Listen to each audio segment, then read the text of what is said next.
Welcome to day 2 of the continuation of the spring semester online. Before we get started with actual math, there's a couple of bits of sort of housekeeping business that we need to talk about.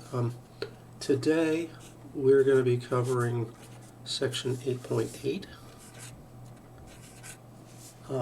If you think about that, that means we're skipping a bit here. We'll be skipping 8.6 and 7.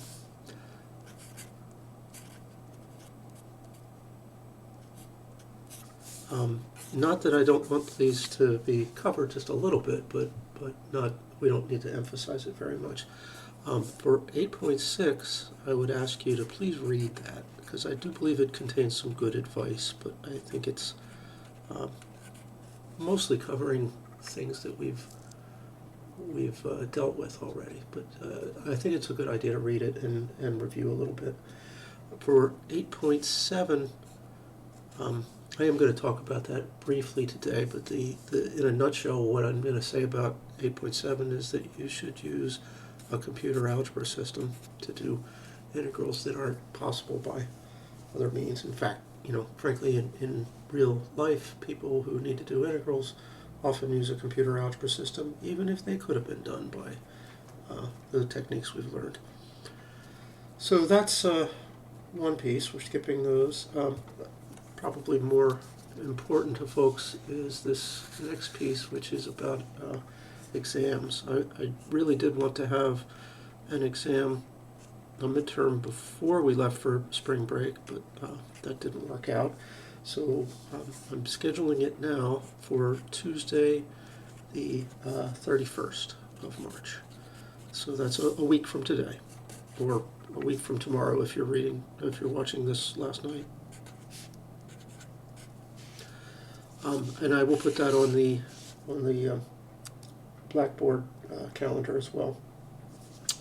So today's class meeting, we're not going to use WebEx anymore. We ran into quite a few technical glitches with that. So for today's class meeting, we'll be using Zoom. Thinking of a different class. For us, we'll be using Teams,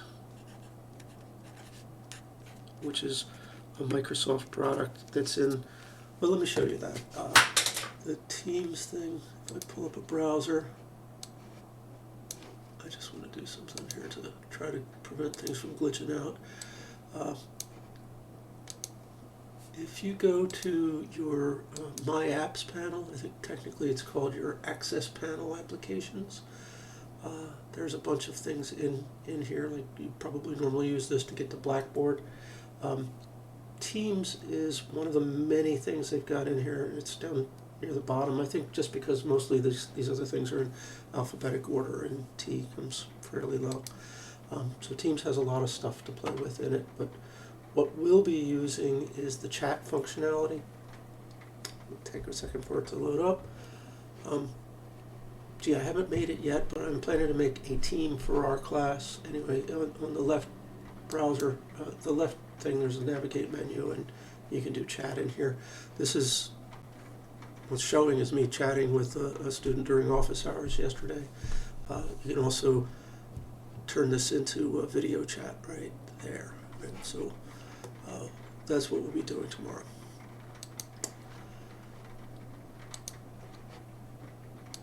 Great.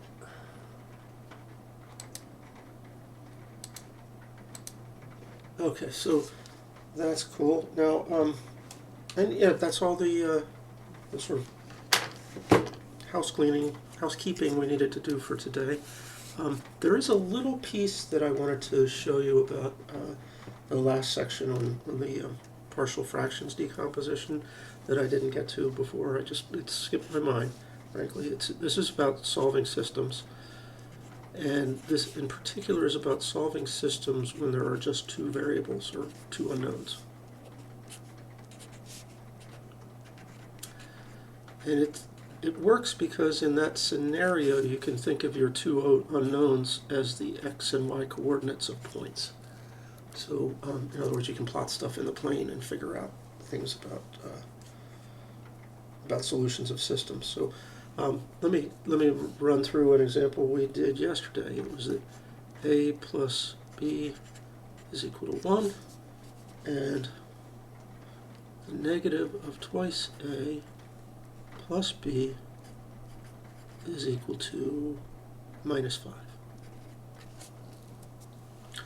Okay, so what we're going to do actually is to think about those variables as being x and y. I'm just going to try to draw over them with red so we can, a will be x, b will be y. That is, we've got two new equations, but they're in x and y, and I'm going to also solve these babies for y. Y equals 1 minus x is one equation, and the other is y equals, well, that would be 2x minus 5 is the other. And you should notice what we've got there, having solved it for y, is the equation of lines. That's got a y-intercept of 1 and a slope of minus 1. This one's got a slope of 2 and a y-intercept of minus 5. You can plot those with your graphing calculator and just figure out where the lines cross. That's a simultaneous solution of the two equations. There it is. Well, maybe I should show the guts of this. I put in y equals 1 minus x. I put in 2 times x minus 5 for the other y, and I graph them, right? And I can see that they intersect. Where does that happen? I hope you know that there's a tool under the Calculate menu. So hit second and trace to get the Calculate menu. And there's many tools in there, but see number 5, the intersect. So we're going to put in 5. It basically asks you a bunch of questions. Which graph do you, well, this would make more sense if there were 4 or 5 lines or 4 or 5 graphs there, but since there's only 2, there's really only 2 things to try. This will be the first graph, and that'll be the second graph. The guess part, you can, if you like, you can move your cursor sort of close to the point of intersection. That'll make it marginally quicker, but honestly, with a pair of lines like this, the iterative procedure that the calculator goes through to zero in on the solution is extremely fast, and it doesn't matter where you start. If you had something nonlinear that has some funky behavior near the point of intersection, it can slow things down, but for this, any guess at all is going to be just fine. So just hit enter, and it rapidly tells you that the intersection is at x is 2, y is minus 1, which, you know, we've solved that system before. You know that's what the answer is. Lastly, just because, you know, we've got better tools at this point in our lives than the old-fashioned graphing calculators. Let me show you what that looks like on a Desmos graph. So essentially the nice part about Desmos is that you don't have to solve for y first. You can just put the things in as they were written. X plus y is 1, great, and the other one was negative 2x plus y equals minus 5, wasn't it? Yeah. And the other thing that's nice about Desmos is it automatically calculates the point of intersection and highlights it for you, and there it is, 2 comma minus 1. So same thing, a little bit quicker. So a good reason to have Desmos on your cell phone. All right, so what we're going to be talking about today is twofold. One is to do just a real quick treatment of section 8.7, which is about other approaches to integration. They talk about integrating using tables, and that's really antiquated in the book. But they also do mention computer algebra, so that's what anybody today should do. Excuse me. If you use Sage, the syntax is you write the word integrate and then a parenthesis, and then you put your integrand. I'm actually doing one that we did yesterday just so that you will see that the computer algebra system knows how to do partial fractions. You do need to tell it that it's integral with respect to x. So that x and ending parenthesis, that's sort of the computer algebra version of the dx that comes at the end of an integral. If you start one of these Sage worksheets yourself, and I do encourage you to do that, you need to know that in order to execute a cell, you hold shift and hit enter, and then it runs. Wow, that was quick. So 1 over x plus 1 plus the log of x plus 1. It bears pointing out that that log, you may look at LOG and think that's the log base 10, but it isn't. In more advanced math, log is always just natural log, so everybody stopped writing these ln's to distinguish the natural log from the regular log. LOG just means natural log. That's the only log that we deal with in higher maths. Here's another integral. Now, I don't even know if we've got a technique that would work on that. In fact, actually I do know we don't. 1 over log x, that's... What's 1 divided by log x look like? You gotta be able to type in the window.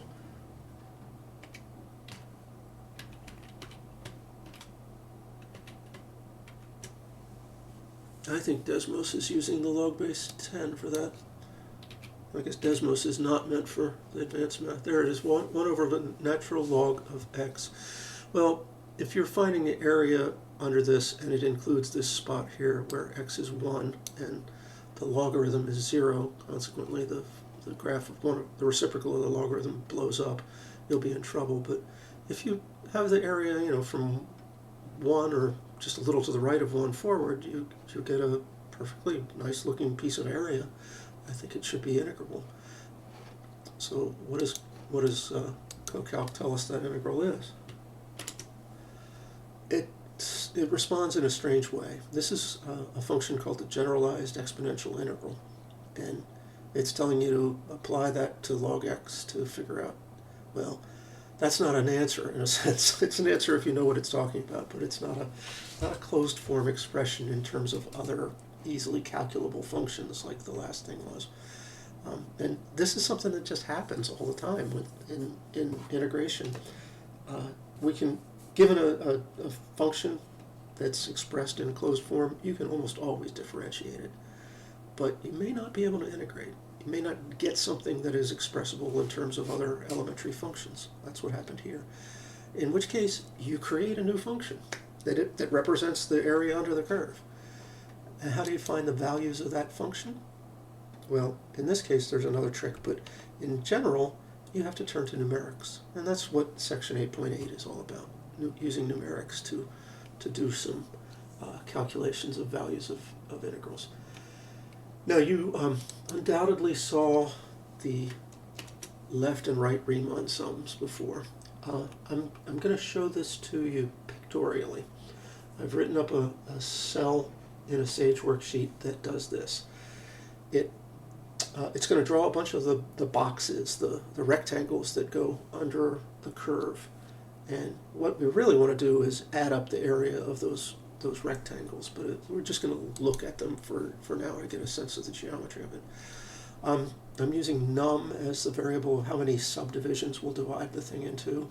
I'm telling it I want to use the function cosine of x, and that the left and right limits are minus pi over 2 and plus pi over 2 in particular. So you could change those and have the rest of this thing calculate a graph that would look similar but with a different function and maybe different number of subdivisions. I'll show you that in a second.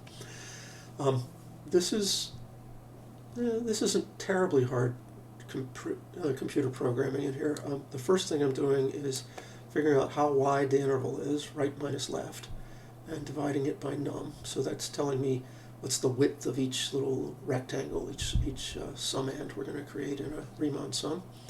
This is just initializing a blank graphics object. And then we have a little for loop. In this for loop, I'm creating a polygon, which in fact is a rectangle. You don't have to worry about it too much. Don't worry about it too much. And then for each one of those polygons, as I go through this loop, I'm adding it to that blank graphics object that I had up above. So G gets replaced with itself plus P. And so after we do num iterations through this loop, we'll have added on P different rectangles to the view. Finally, outside the loop, the loop in Sage works the way the loop in Python, if you know that language, works. It's just the stuff that gets iterated through is indented, and once you stop indenting, you're out of the loop. So the last thing I'm going to do is add on to the graph the actual plot of the function in red. Right? So let's do all of that, make the machine work, and we get this lovely picture here. The graph, what was I graphing? Cosine of x? Yes, it is. The one arch of the cosine graph. And I've got all these little rectangles under it. Actually, some of these ones on the left are under it, but these ones on the right are over it. They stick out above. What they have in common is that they all touch the graph on their left sides. If you look at one of these intervals, the left side of the rectangle is touching the graph. Left side. Even over here, it's the left side that's touching the graph. The right side ends up floating in midair on here, and it's floating under the graph in here. This is probably a pretty good approximation to this integral, right? Because there's excess area over here to the right that's very, very neatly balanced with some deficit in the area over on the left. And I can see that they more or less balance one another out. If I was getting a region that didn't have this nice symmetry, though, this would be pretty lousy. Let me illustrate that. Suppose we didn't go from minus pi over 2 to pi over 2, but from 0 to pi over 2. Then it's all excess, right? All of these rectangles stick out above the graph. So when we add up their areas, we'll have more area than the graph has. How can we improve that? Well, the thing is to just throw more machine cycles at it, make the subdivisions finer. Oh, that rainbow pattern is cool. Anyway, you see that now we've got just a barest little like sawtooth edge of excess material. That's really not very much. And if I'm willing to go nuts on it and make it maybe 1,000 subintervals, I hope the computer won't break. Well, yeah, see how it's just more or less perfect. You can't tell that there's little triangular bits sticking out above the line. That probably is less than the thickness of the line that's drawn. What we call the relative error in that approximation has gone towards 0. In fact, what we really mean when we say integrate something is do kind of the limit version of what I've just been doing. Let this num variable get bigger and bigger and bigger. So you can think of it as num going to infinity, or you can think of it as delta going to 0. I don't want to leave that one there like that. Let's turn it back to something rational, like 5. Oops. Shift enter to make it run. Okay. What is this next graph?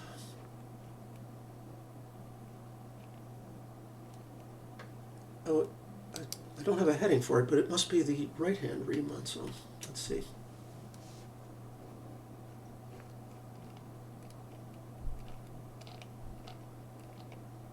Yeah, that is. I changed the function. I put 4 minus x squared. I don't know why. And I ran it from 0 to 2. But you see what you get with when the rectangles touch the right-hand side of the graph. It's now an underestimate. Okay, so an attempt to do a slightly better job without having to go to a bazillion subintervals is a thing called the midpoint rule. And essentially, its name tells you what it does. Rather than calculate the height of the rectangle from either the left side will touch the graph or the right side will touch the graph, figure out the height of the rectangle from the midpoint of the interval you're working on. Let's see what an example of that looks like.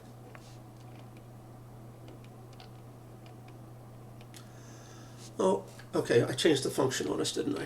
Let's look. I had 7 subdivisions. I made the function x squared over 10 plus 5 over x because I thought it looked cool. It's a little swoopy thing.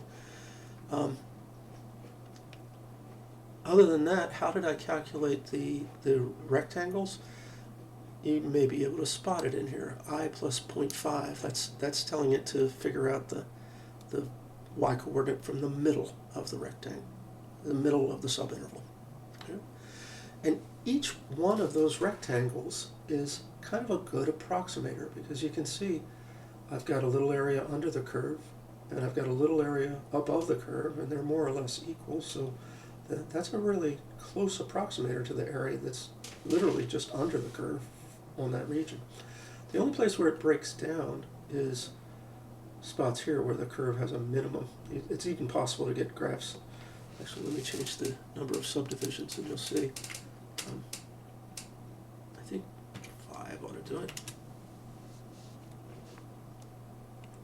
Okay, what just happened? Oh, there we go. With 5 subdivisions, you see the second subdivision here has nothing but deficit.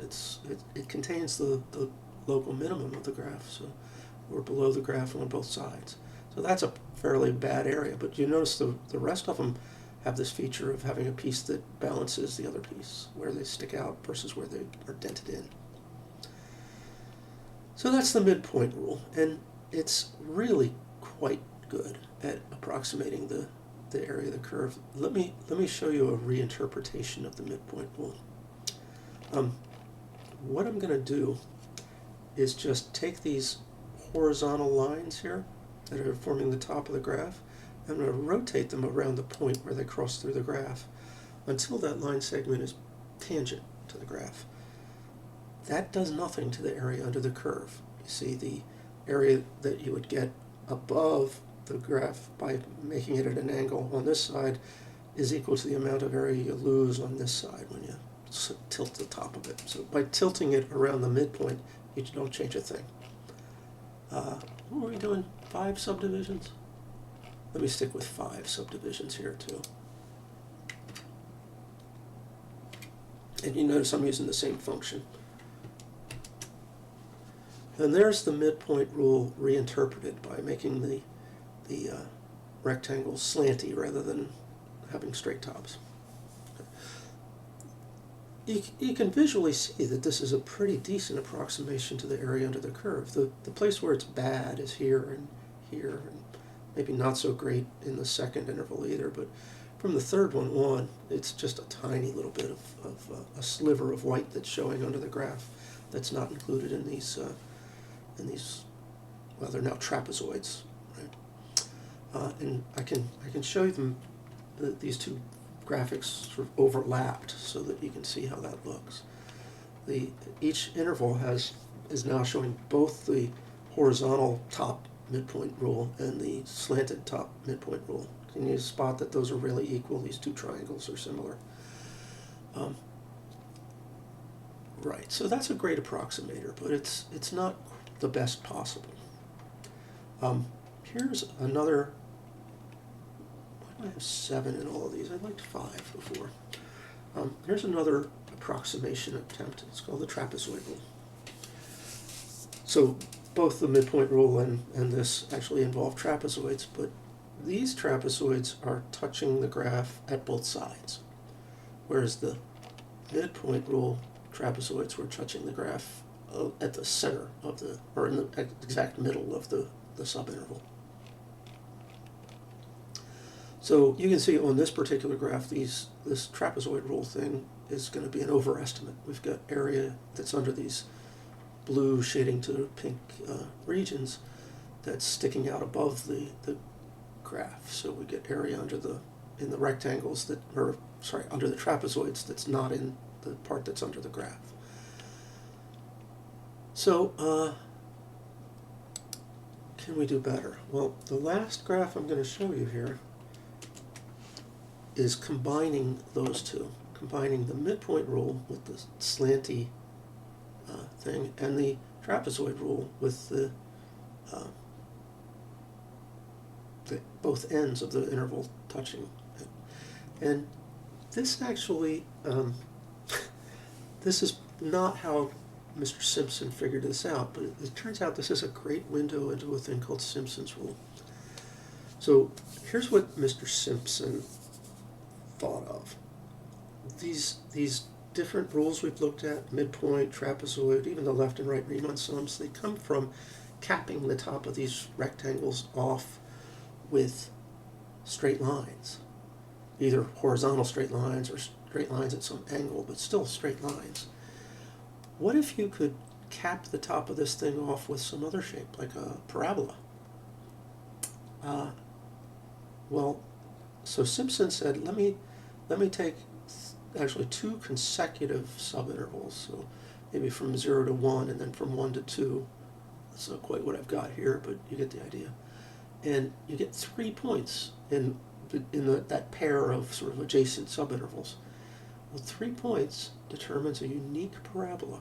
So he could graph a parabola that went through those 3 points, and you can find the area under a parabola easy. That's elementary Calc 1 stuff.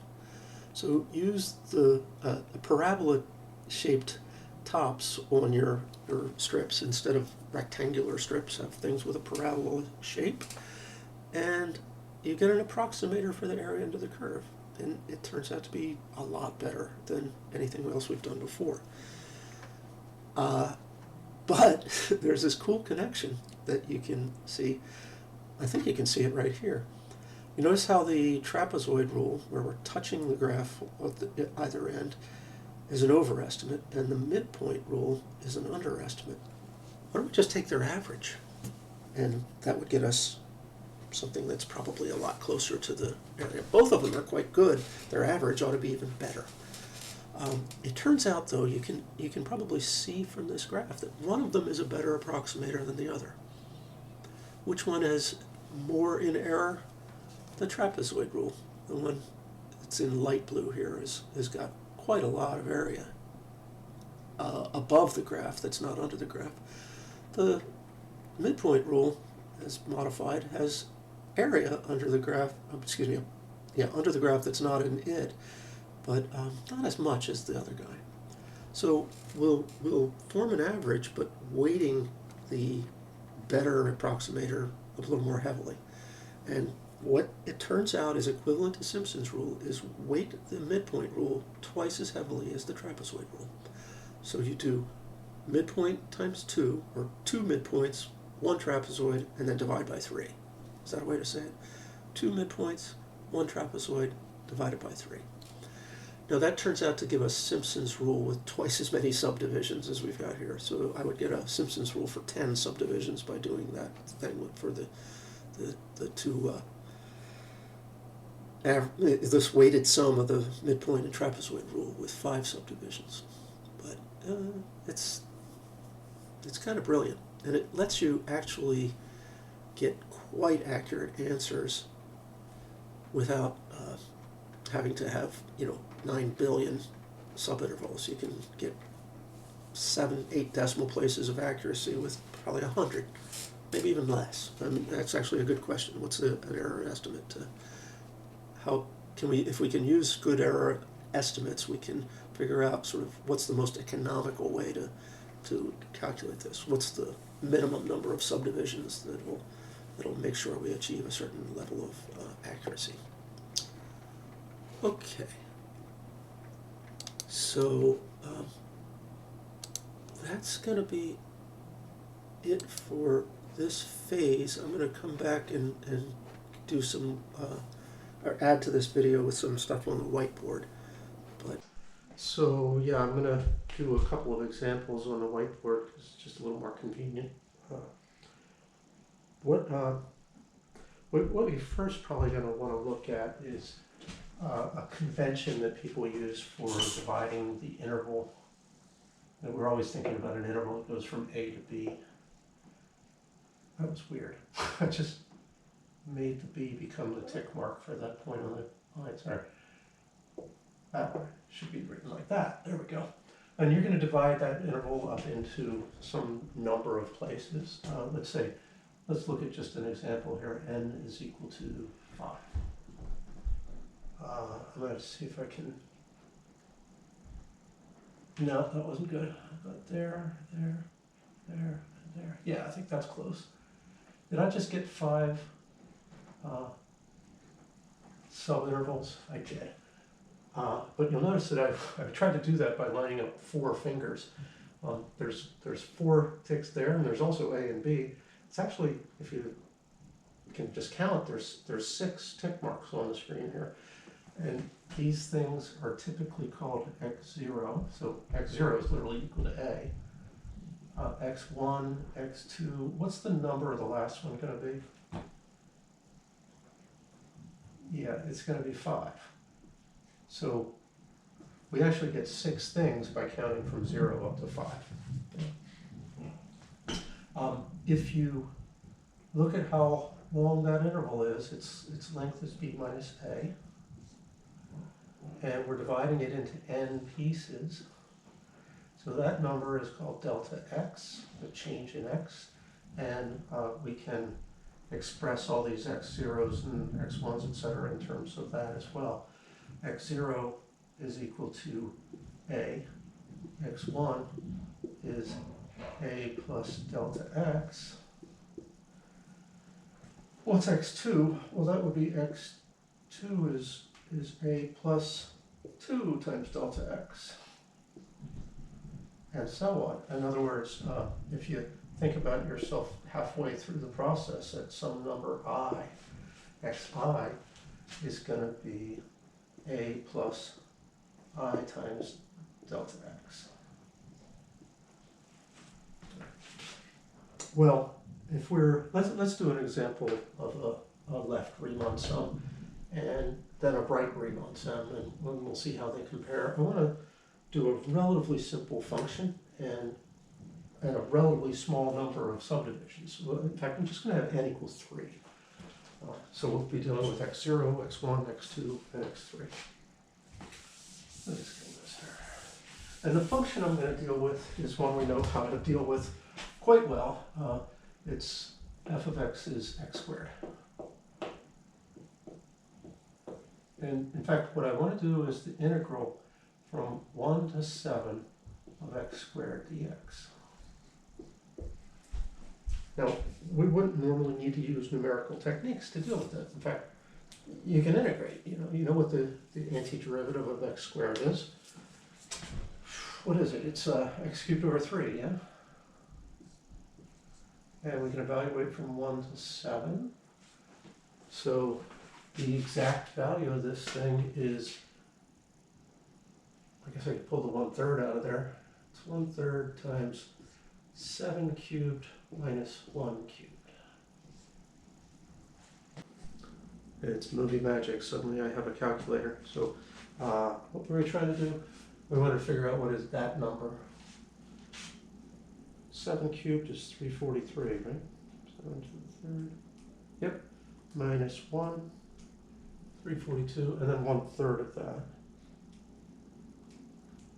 So this actual value is 114. We're going to need this number a couple of times, so I'm going to write this up in the corner and not erase it anymore. Actual 114.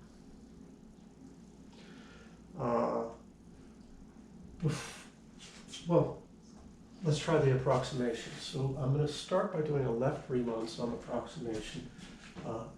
Left-hand Riemann sum with n equals 3.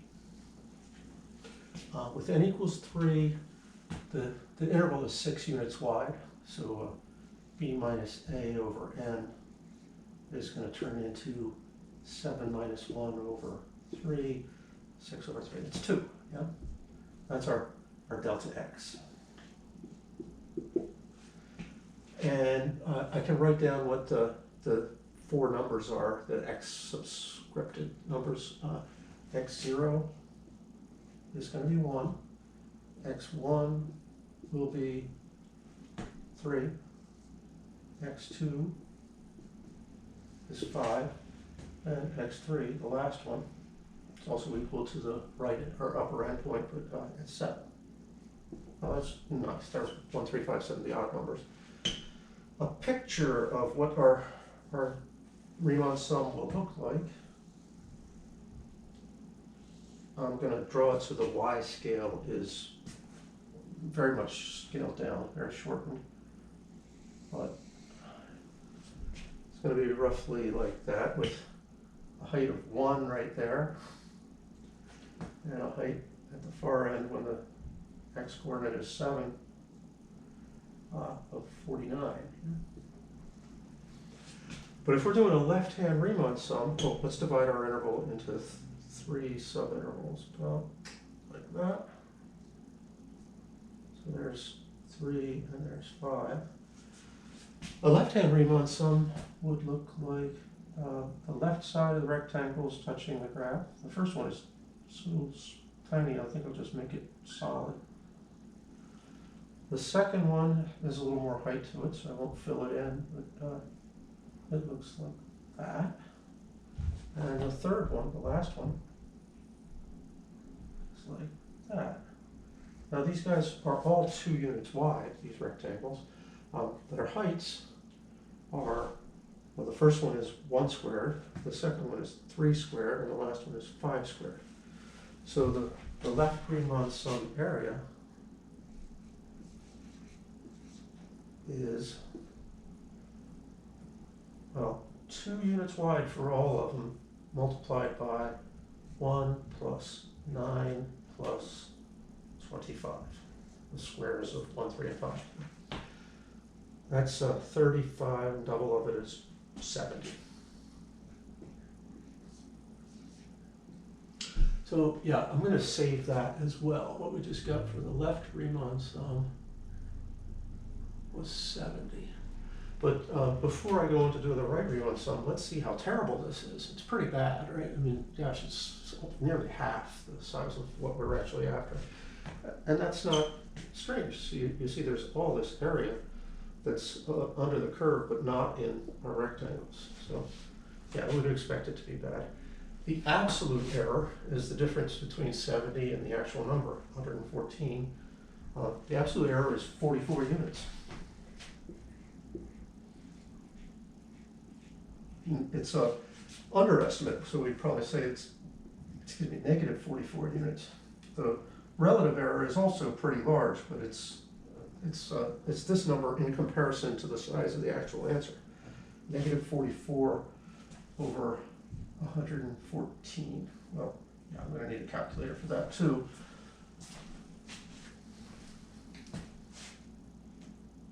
Negative 44 divided by 114. Oh, that's terrible. Negative 0.386 roughly.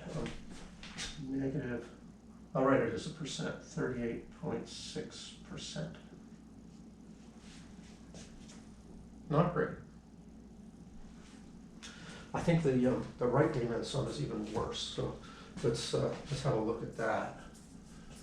Gotta remember not to hit this part.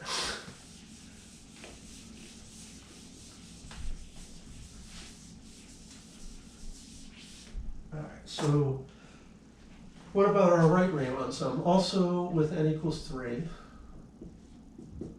which means delta x is still 2. In fact, it's the same values for the points. They're 1, 3, 5, and 7. And the graph looks something like that. Now, if we're doing right Riemann sums for each of these subintervals, we look at the right-hand side of it and go up to the graph, and then cap a horizontal line over to the other side, and that's your rectangle. And you see this is poking out above the graph. Right side, horizontally, come over. Right side, we've got to go up to where the graph would be if I'd drawn it far enough, and then over, and then down. Okay. So what is this right Riemann sum estimate? It's the width times the sum of the heights. The heights now, though, are from the right-hand side, so 3 squared, 5 squared, and 7 squared. That's 9 plus 25 plus 49. 25 and 9 is 34. 34 and 49, I'm going to make it 33 and 50. 83, and double of that is 166. Okay, so the right Riemann sum value we just got, 166. Terrible. Right, it's 40-some, 42 units bigger than the actual value. Let's actually figure out the absolute and relative error.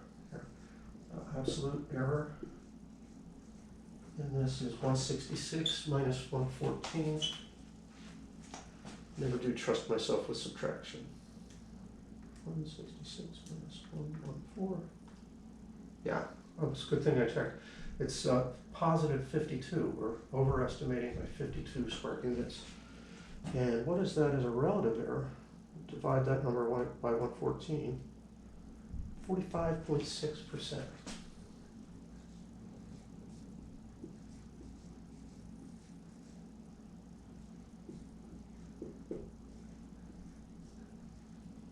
It's on the plus side. Overestimate. So neither the left nor the right Riemann sum is terribly good.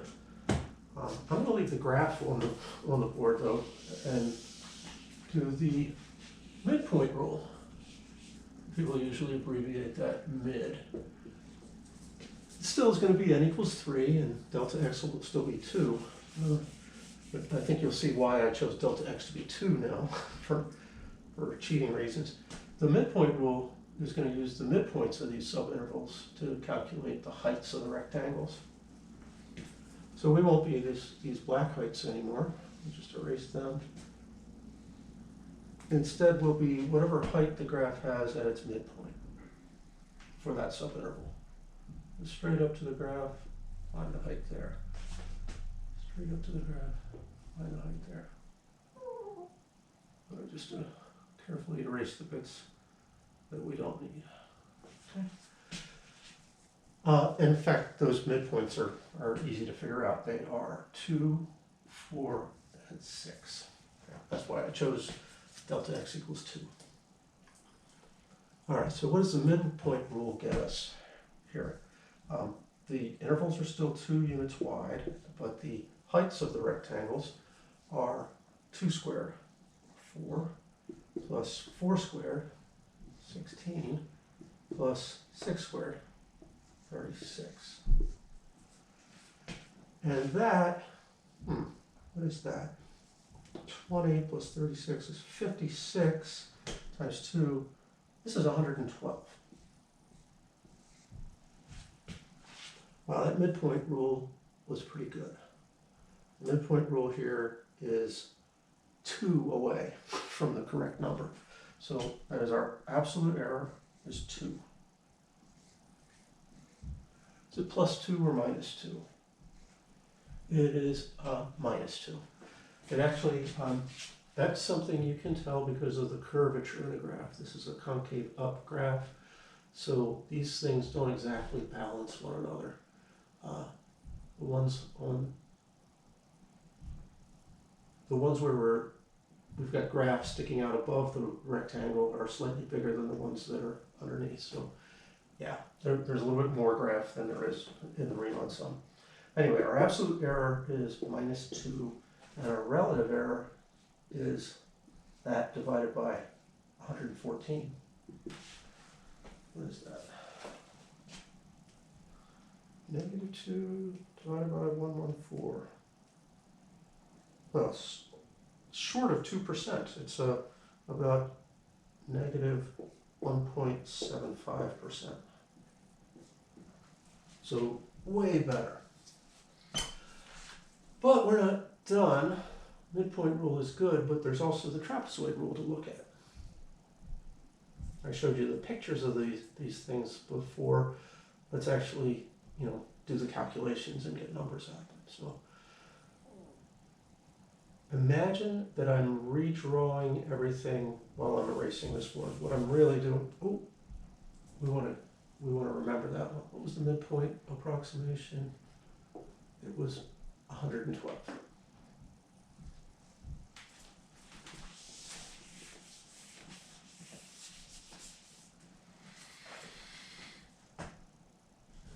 Okay. I don't know how that got erased. I think my sweater just brushed against it. So next I want to do the trapezoid rule. And it doesn't look like this. Maybe I should just go ahead and scrub the graph and start over. In the trapezoid rule, and I'm going to draw the graph with this vertical scale a little bit higher. There's one. That'd be 7.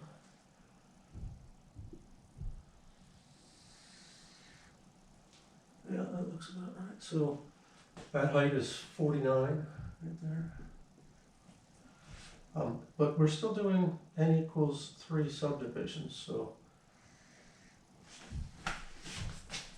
try that again. I got a little bit crooked on my line. No, I went sideways on my line. Well, okay, forget it. We'll have to live with the approximation. In the trapezoid rule, what we're going to do is use a trapezoid. So that means there's going to be actually a straight line hooking up the left side and the right side of the region. And there you can see it. On the rest of these, it's going to be almost invisible because it'll be on top of the graph. But I guess I can try to fit it in there. So you have to imagine a straight line on top for each of those. And we need to figure out the area of these trapezoids. So it turns out what you do for the area of a trapezoid is basically take the average of the two sides and use that as the height. You can think about what would be the height in the middle of the trapezoid. That'd be the average of the height at the right side and the left side. All right, so that's not the distance to the graph there, but rather the distance to that straight line segment that's connecting the 2 points. So our trapezoid rule approximation is going to be 2 times, what's the average of 1 and 9? 1 and 9 adds up to 10. Average then is 5. Let me write it as 1 plus, let's write it as 1 squared plus 3 squared over 2. Plus the next one would be 3 squared plus 5 squared over 2. And the last one would be 5 squared plus 7 squared over 2.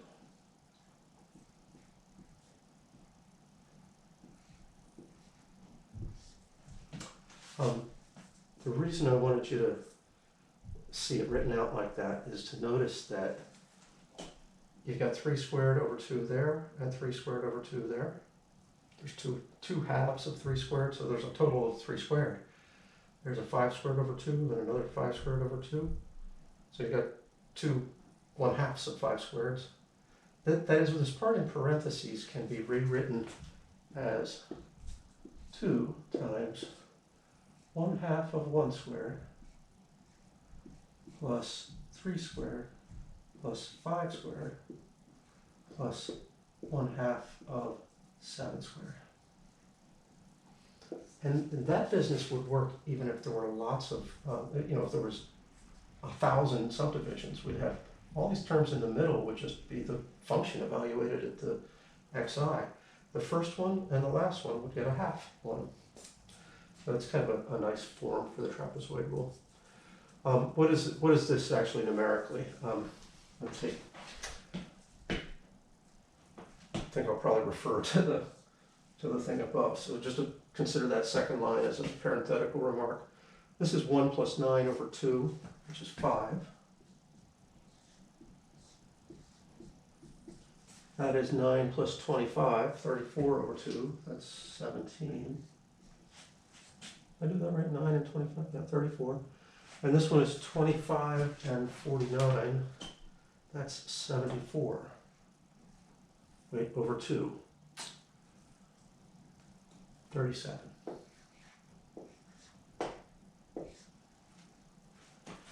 Okay, what's the trapezoid rule telling us? 5 plus 17 plus 37. That comes out to 59, in case you care, times 2, you get 118.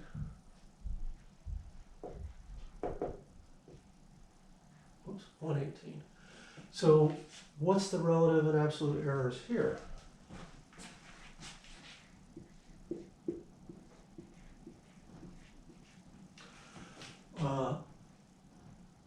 Sorry, I've done this in the other order last time, so let's say the absolute error first.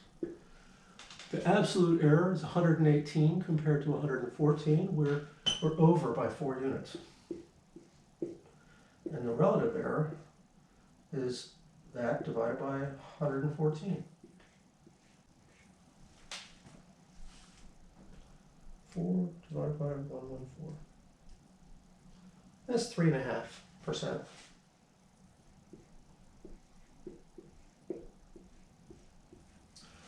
So if you were keeping score, these things were miserable. The right Riemann sum was around 40%. This was like 50% off.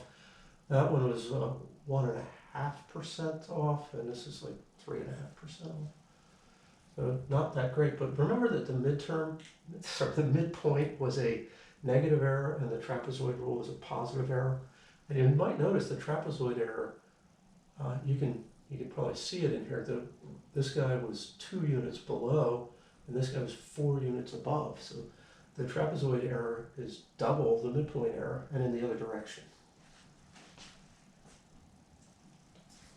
Which leads us finally to Simpson's rule.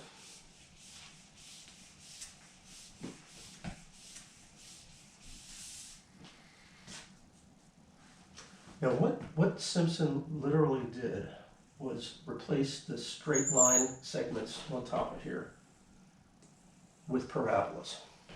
Okay. The problem is we've already got a parabola on top. So if I do Simpson's rule, the parabola that runs between these 3 points is going to be the parabola that runs between these 3 points. In other words, the one we started with, x squared. And the parabola that goes between these 3 points also going to be that same parabola. In other words, Simpson's rule is going to exactly reproduce the area under the curve. And what I mostly just want to get to is showing you that it is achievable by just looking at the midpoint rule and the trapezoid rule and putting them together in the right way. What's Simpson's rule? Well, a way to reinterpret Simpson's rule is the Simpson approximation with n equals 6 is equal to the weighted sum of the midpoint approximations. So it would be, I'm sorry, I said midpoint, but I mean midpoint and trapezoid. It's mid for n equals 3. Actually, 2 of those plus 1 of the trapezoid rule for n equals 3. And then, since we've got 3 copies of an estimate for the area, average by dividing by 3. And you'll see, I think, that this is, not surprisingly, exactly equal to the 114. So Simpson's rule is literally perfect when you do with something that's got a quadratic character. All right, what do I have? 2 times the midpoint, 112, plus the trapezoid, which is 118. That's 342. And if I divide that by 3, yep, that's exactly the 114.